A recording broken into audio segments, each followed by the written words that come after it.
Welcome, gather round the fireside and listen to a tale of Fionn McCool, Cú Chulainn, Deirdre of the Sorrows, Gráinne Wail. From giants right down to fairies, of both the trooping and solitary, and ghosts who are sometimes scary. Anything goes by the fireside. Yeah. Fireside, the Puka fireside, the Merrow fireside. Kings and queens fighting heroes, don't you run from the fun, there's no need to hide. Sit by the fireside.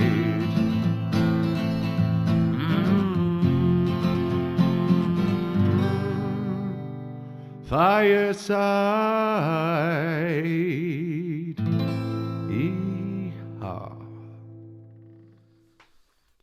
Hello and welcome to Fireside, the Irish storytelling podcast. Each episode of Fireside, we take a story from folklore or mythology, we retell it, have a chat about the tale itself and about the craft, culture and history of storytelling. My name is Kevin C. Olahan and I am your host and your Fireside Bard. Welcome to episode 99. Tonight we're gonna party like it's episode 99. Oh yeah. Today on the Irish Storytelling Podcast, we are going to be telling a story that is going to seem incredibly inappropriate after my introduction to that, but it is Ragnarok, the doom of the Norse gods. But first, a very big welcome to you all, to any new listeners and indeed to any returning listeners. Thank you so much for your support of the podcast.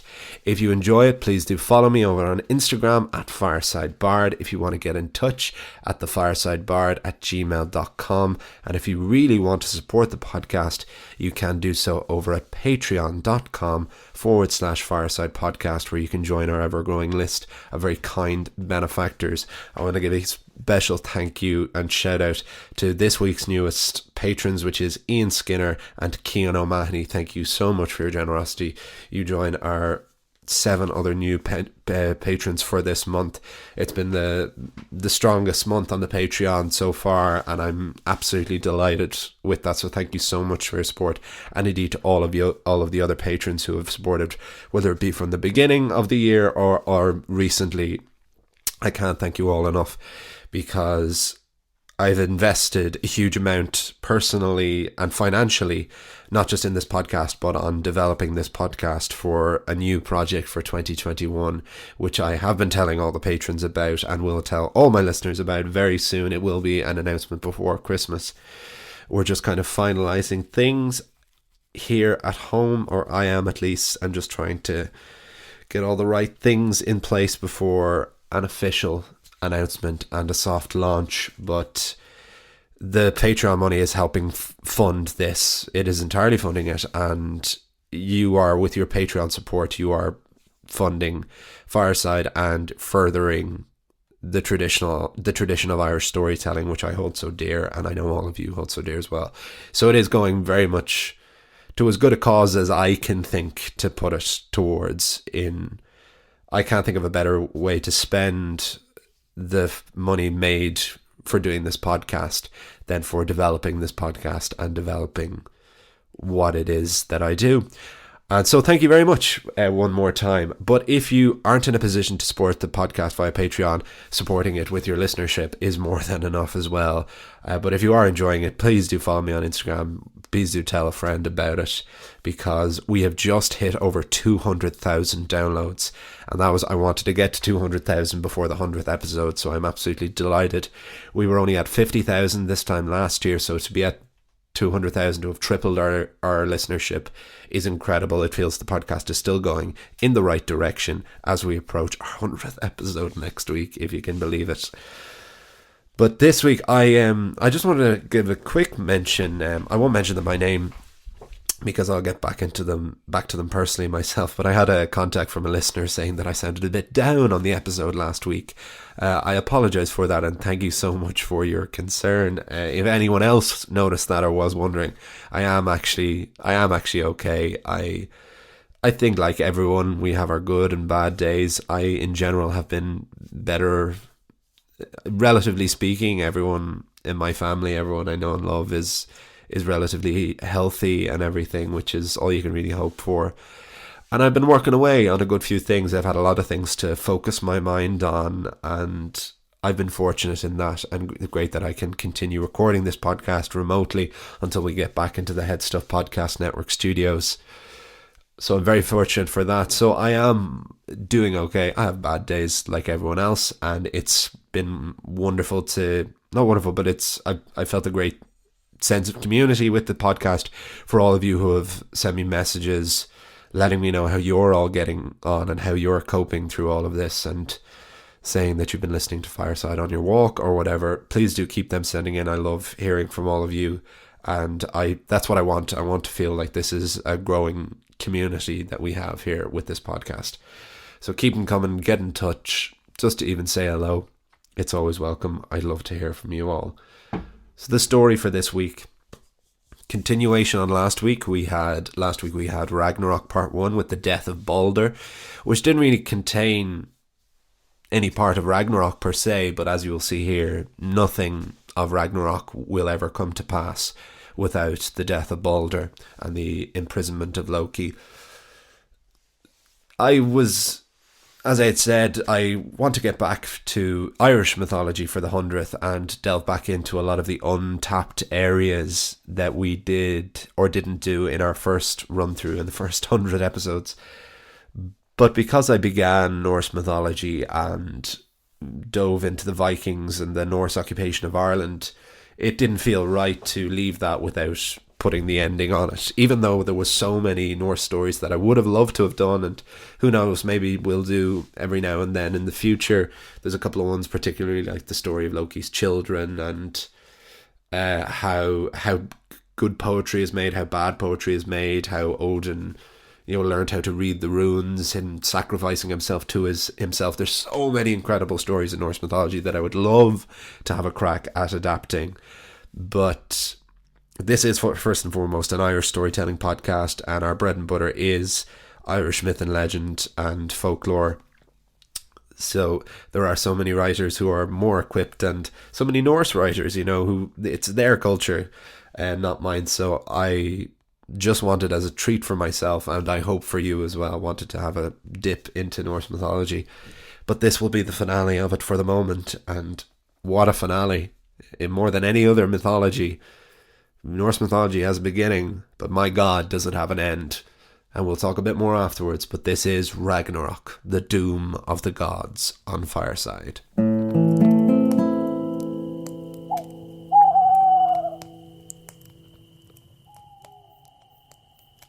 Ragnarok, the doom of the gods.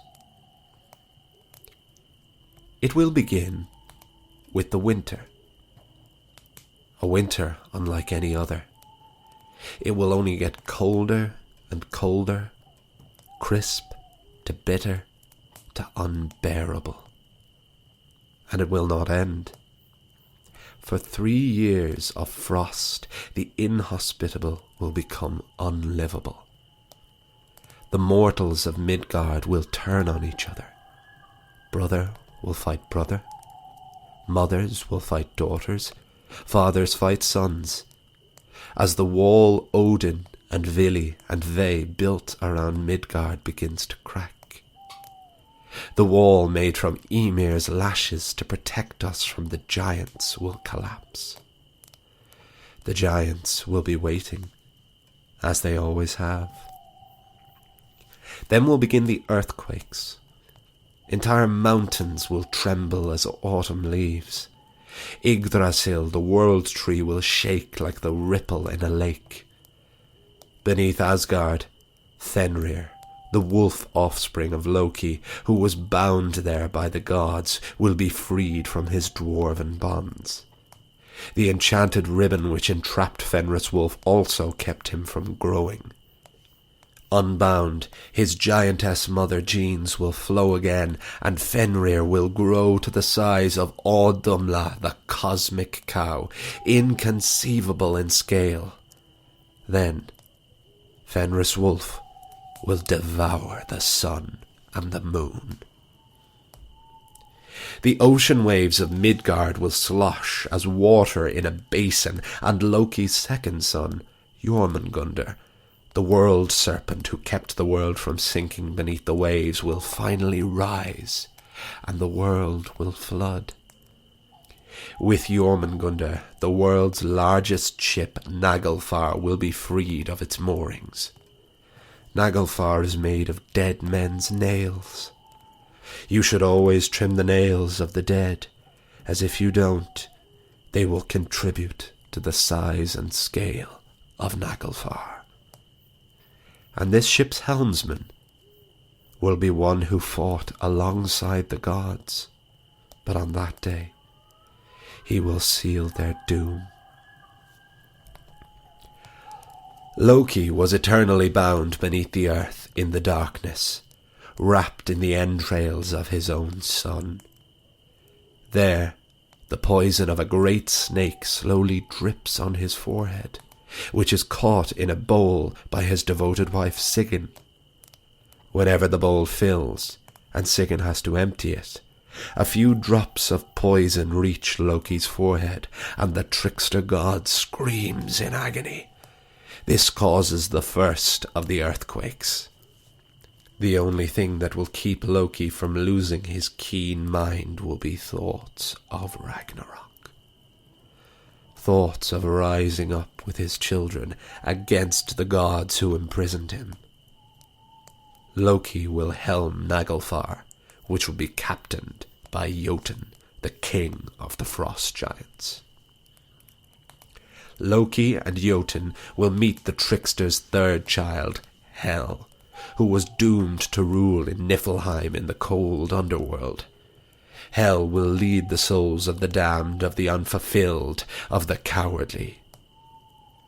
Finally, through the floods and the ice will come the fire. Surt, the guardian of Muspel, with his flaming sword, will begin the march he will have been waiting for since the beginning of time. He will lead the giants. Together, Surt, Hel, Jotun, the giants, the frost giants, the dark elves, and of course Loki will climb Yggdrasil and travel across Bifrost, incinerating the rainbow bridge behind them as they go. And there will never be another rainbow again. From his post, Heimdall, the watcher of the gods, will blow the Gjallarhorn and wake the Aesir for the final battle. Odin, the Allfather, will summon the Einherjar, the mortal souls of the heroes of Valhalla. He will summon his Valkyrie, his valiant horde of warrior women, and he will summon the gods of Asgard. The Allfather will lead the charge into the battle of Ragnarok. Thor, the giant slayer, the god of thunder, he will slay giants for the last time. He will fulfill his destiny and his dream. Since he had travelled to the land of the giants and had been tricked into lifting Jormungandr, Thor could never get the world serpent out of his mind. And on that day, he will know why. Winding and binding and slipping and sliding and thrashing between its great coils, Thor will finally bring down Mjolnir on the world serpent's head, killing him. But a last gasp of venom will splurge from Jormungandr's mouth. It will cover Thor, and there, the god of thunder will die. Odin will ride on the eight-legged horse Sleipnir, as he will wield Gungnir, his great spear. The Allfather will ride for the galactic-sized Fenris wolf. I should have drowned you when you slithered out of your giantess mother, he will say. And the great wolf will reply, yes, you should have. Odin will stab the wolf, and his ravens, Hugin and Munin, will peck and pluck at Fenrir's eyes, but it will do no good. The wolf will catch the gallows guard in his ferocious jaws, and Fenris wolf will devour Odin, and the All-Father will die. But Vidar, Odin's silent son will witness his father's death, and with his great shoe, made from all the discarded pieces of leather from our world, he will jam the great wolf's jaw open, and Vidar will snap Fenris Wolf's jaw in two. The wolf will die, and the All-Father will be avenged.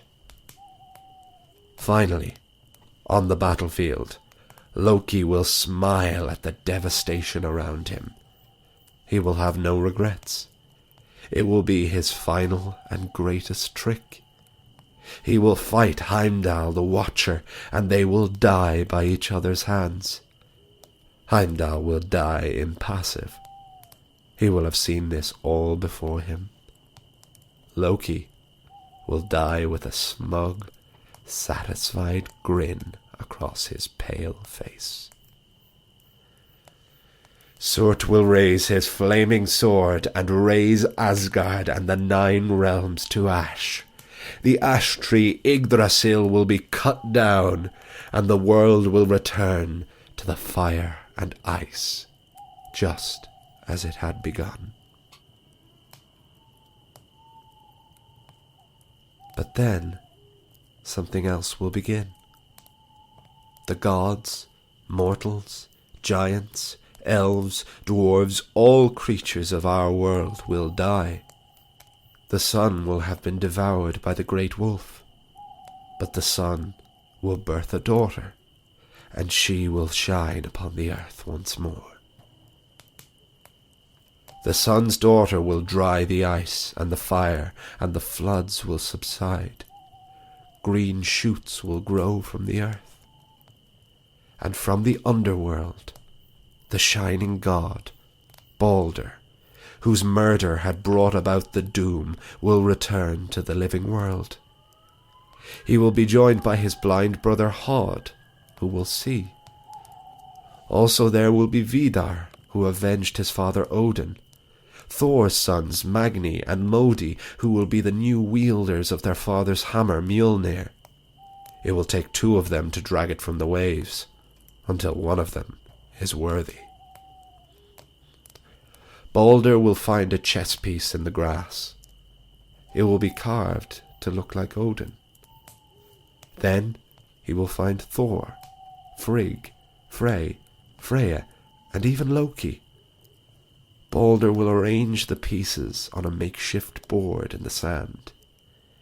He will challenge his brother Hod to a game. Balder will move first, and the world will begin again.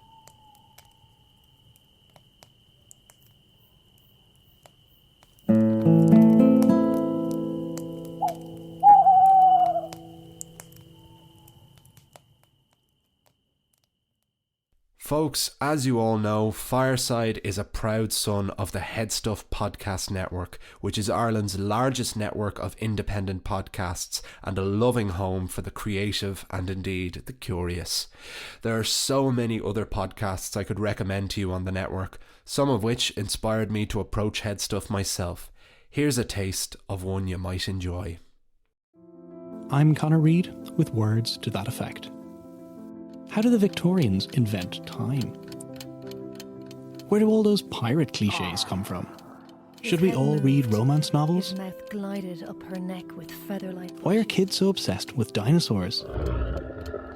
What makes the perfect detective story? We'll just have to go and solve this crime ourselves. What happens to culture and society in a post-apocalyptic world where everything She opened her mouth to say something, but all the has stopped? Words to that effect tells stories of the fiction that shapes popular culture. Listen now wherever you get your podcasts and at wttepodcast.com.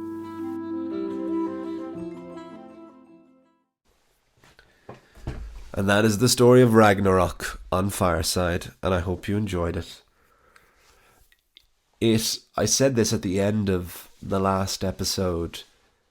The thing that was most fun to adapt this story was strangely not any of the content, although that was incredible. It was the fact that it's written in the future tense.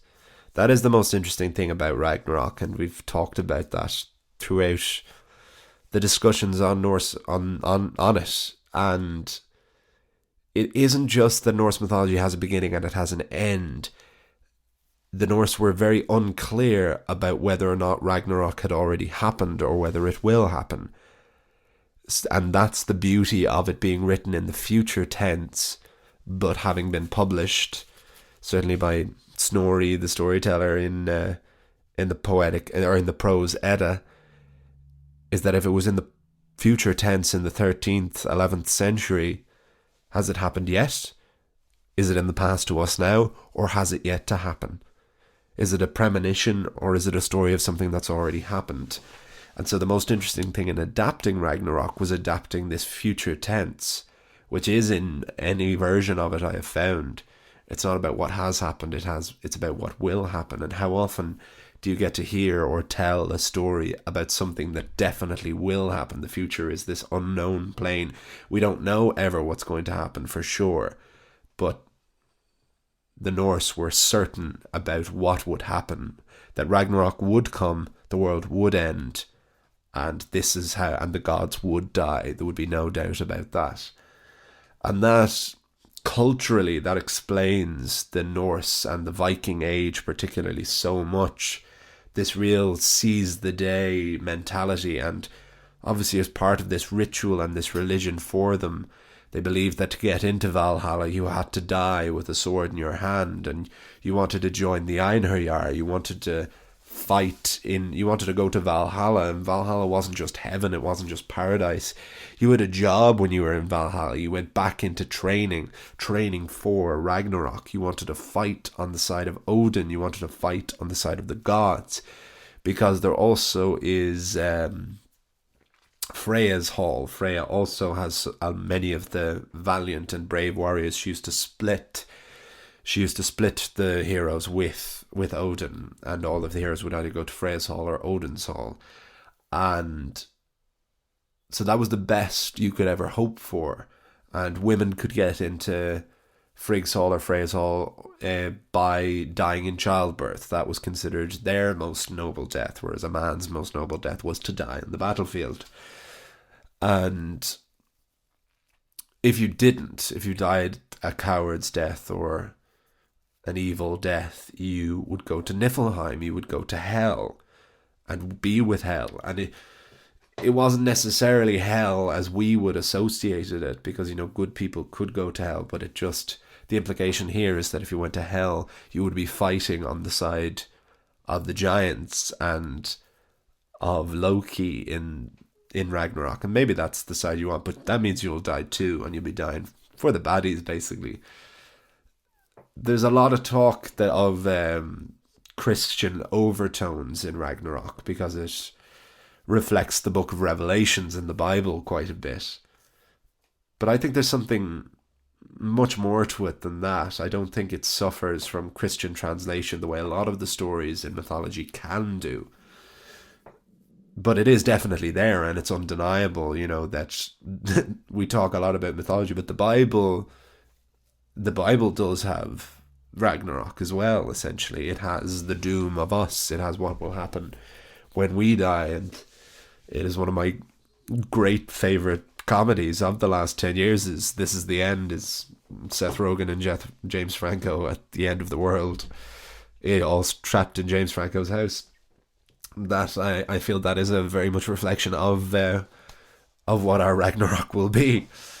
And we have a few elements here littered through. There's a lot of talk about the function of myth, and one of the most rudimentary functions of it was as a way of primitive cultures or pagan cultures explaining the world to themselves. So most recently with the death of Balder, we had this idea that this net that Loki knit and was used to catch him in salmon form, that was the first fishing net, and Loki trapped beneath the earth with the poison falling on him. That is where earthquakes came from. And there was the one in Thor, the land of the giants, as well. Yes, when Thor drinks out of the great drinking horn, he lowers the levels of the sea, and that's why we have tides. And what's really nice is, in a lot of those stories, you have these elements of explaining the world, but they're not necessarily the point of the story. And that's my favourite part, is they're just kind of drip fed in.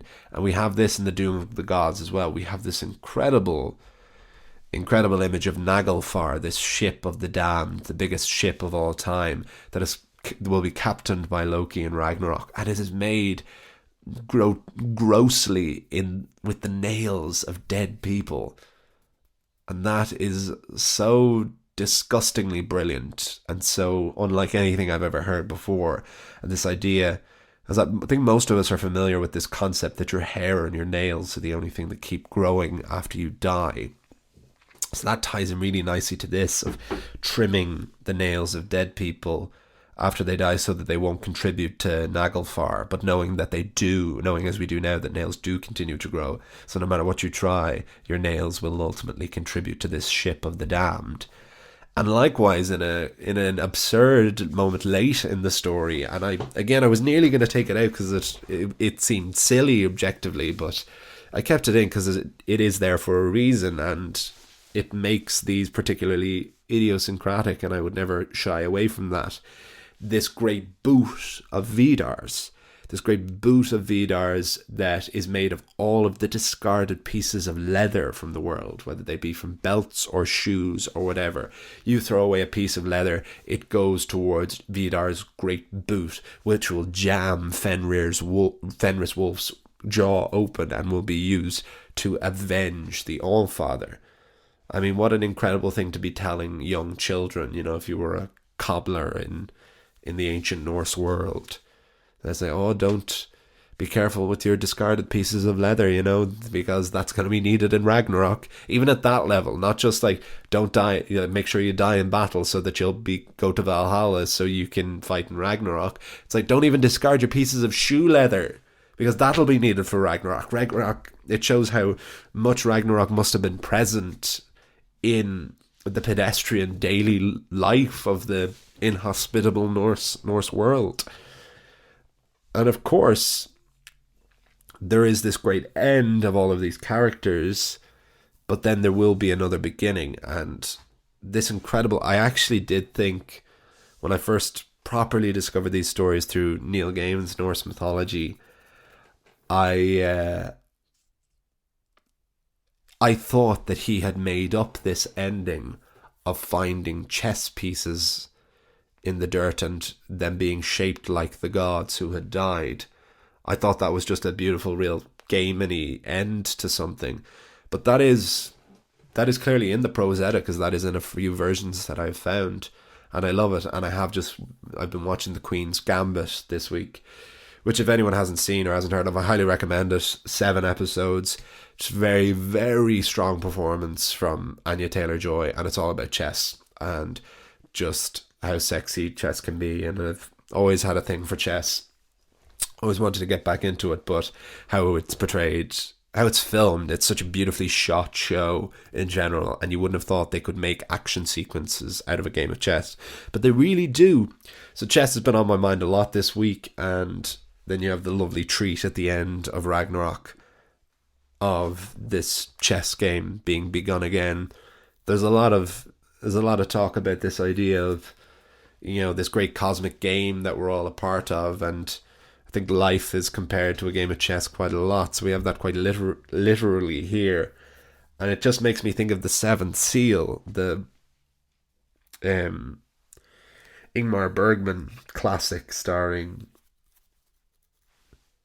Max von Sydow. And if anyone doesn't know it, it's the image of a knight playing a game of chess with death. I'm sure you know the image of it. It's a brilliant film. It's incredibly, incredibly bleak and awful, but it's a really, really great watch. It's a really engaging film for a film made as early as it was in whatever, the late 40s, early 50s. But I'm reminded of this. I'm reminded of that at the end of this. There's something morbid, naturally, of course, because the world has just ended, but the weight of this chess game that will be played with the pieces, and it just is the beginning of something else and beginning of something mortal. And that's why they have one theory that Ragnarok has already happened to give birth to our world, to the world that we live in, and that's why there are no gods. That's why gods aren't knocking on our doors. I mean, they probably wouldn't be knocking over here, although with a lot of, by American gods logic, with the amount of Norse that came over to Ireland in the 8th and 9th century, they would have brought their gods with them. So who knows? Thor and Odin and Loki and all the boys and gals, they could be still knocking around Ireland to this day. So if you are, and you listen to Fireside, get in touch. I'd love a chat. I'd love a pint when of course, everything can open again. And with that, I'm going to wrap up this episode 99. Next one is the 100th special. I've been waiting for this for so long, and I can't wait. Gonna hopefully be an extra special one. I have an idea for it. I have it written. Rather pleased with myself with it. I hope you are too. I hope you enjoyed this one. I hope you enjoyed the last few, as I always hope you enjoy every episode. Please do follow me over on Instagram at FiresideBard. Contact me at thefiresidebard@gmail.com if you so wish.